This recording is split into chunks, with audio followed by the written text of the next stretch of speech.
Now, I think one thing that we can probably all agree on is we have too many meetings. Time management author Donna McGeorge feels the length of meetings should definitely be shorter. So if right now you're So if right now you're probably booking meetings for about 60 minutes, and by the time people come in late, are unprepared and they have to be rebriefed, and then some people have to leave early to get off to their next meeting, chances are you're only getting about 25 minutes of quality time in those meetings. Now, to be fair, sometimes meetings are necessary, like when you first sit down with a client to begin mapping out a retirement plan. We're only talking about, the remainder of their life. You probably want to go and have a meeting for that. So how long do these typically last? And when it comes to structuring follow-ups, how do you go about doing that? I think great question. If you look at the ARHQ meeting process, first of all, we want to be available where our clients want to be available at. So whether that's a 15-minute telephone consultation, talk about, something that they have a question or concern about. We offer Zoom meetings. We found a lot of people like to jump on Zoom. In the good old days, traveling up maybe from Findlay, Ohio was a half-day event, and now they can just get on a Zoom call and dial in on a Zoom video call. And still, we love those face-to-face meetings of sitting down and having time to get together with people. We do typically have a process for our first appointment. In fact, we have a video that just talks about what that first appointment process looks like. And that meeting is where we're talking about their individual goals and objectives, kind of mapping things out. When we structure a follow-up process, I come from a family of dentists. So my dad was a dentist, my brother was a dentist. Once we get the team action plan put together and we, address the issues of helping them better manage their money, protect their hard-earned assets, and efficiently plan their estate, I love the concept of making sure that every 6 months we have that checkup scheduled. When people come in and they're looking at things on a health insurance, how often do you find, and what is the follow-up process, Scott, that you guys have there at America's Medicare Associates? Well, one of the big problems I have, and Donna mentioned it exactly right. I schedule 60-minute appointments. I'm a talker. Everybody knows I'm a talker, right? I mean, that's one of my downfalls. I love to talk to people. I build that relationship. It's not just a sales presentation. It's a relationship building. And that first, and I'm going to throw this back at you, Nolan, because I'm going to ask some questions about your process too. But I think that first appointment, that first 60 minutes where I sit down, is where I really build the relationship with the client and myself. I get all of the information. I go through the process, the fact finding. One of the things that I have instituted with Medicare is I've adopted something that you guys do for your investment meetings, and that is I have the Get Connected, where I'll bring them back in after the sale, after they receive their packet in the mail, and then I help them log into an account, create their account for them, and we go through how to navigate through their accounts and that. So the process for Medicare, it's a little bit different because I don't necessarily need to have 2, 3, 4, or 5 meetings with them. A lot of times my meeting is on the spot.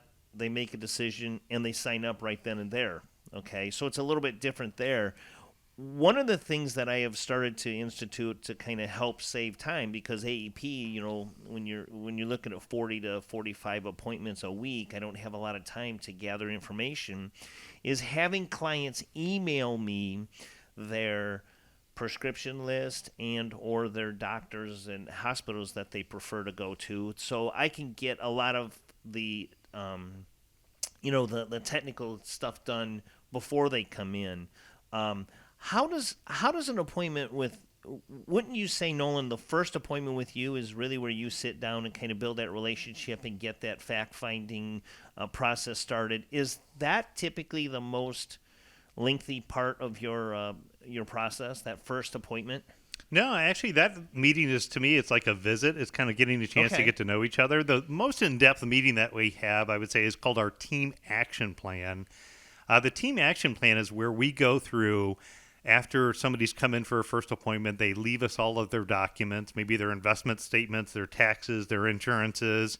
And what we're doing is we're doing a comprehensive analysis. And, as I'm going through and I'm identifying things, what I'm doing is I'm writing down various threats and opportunities. Okay. For example, I'm not an attorney, but I know having properly named beneficiaries is something that's very important on all of your financial accounts. So if I look at somebody's insurance statement, I noticed recently they didn't have a named beneficiary on there. So we would jot that down because that could be a big threat to their family if they don't get that fixed. We've talked a lot about I-bonds. I had somebody here recently that had a pretty large balance just setting aside in their savings account. Well, if they transitioned some of that money into I-bonds and didn't need it for a year, 2, or 5, they have the opportunity to earn a lot more than what they're getting in their checking and savings. So that meeting is a great meeting because I get to share a lot of my observations, Right. help them avoid some of those blind spots and look for ways to put more money in their pocket. The third meeting, quite frankly, is actually my favorite meeting, though, Okay. because the third meeting, after I share the observations, what I do is I get back together with them and I get to paint the Disney behind the scenes magic. So they say, okay, if I was putting this all together, when we get back together the next time, I'll show you exactly what I think would be the right approach for you. It's like painting the picture. It's a perfect time for me. So that's where they actually get the concept. They understand what you're talking about, and they see how you're different from where they may be currently invested and how you can make things better for them. That third appointment is your favorite. Yeah, and then from there, it's all about, coming out to different events. So we're all about education, so keeping them plugged in, kind of like the dentist office every 6 months, having them come out to the educational events that we do and the social events.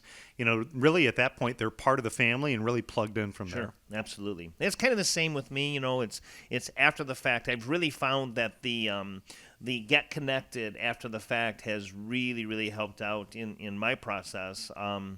But no, it's fun to meet with people and build that relationship. And when you see them walk out with the sigh of relief, the smile on their face, their shoulders are dropped and a little more relaxed, you did a good job for them. And that's really what it's all about. You may have concerns based on things we've talked about on this week's show, things that you're just aware of, as it pertains to your retirement prospects. When it comes to having that emotional detachment, it all starts with that first step, picking up the phone, scheduling a time to speak with America's Retirement Headquarters and America's Medicare Associates. 419-794-3030 is how you take that first step, or you can go online to americasretirementheadquarters.com.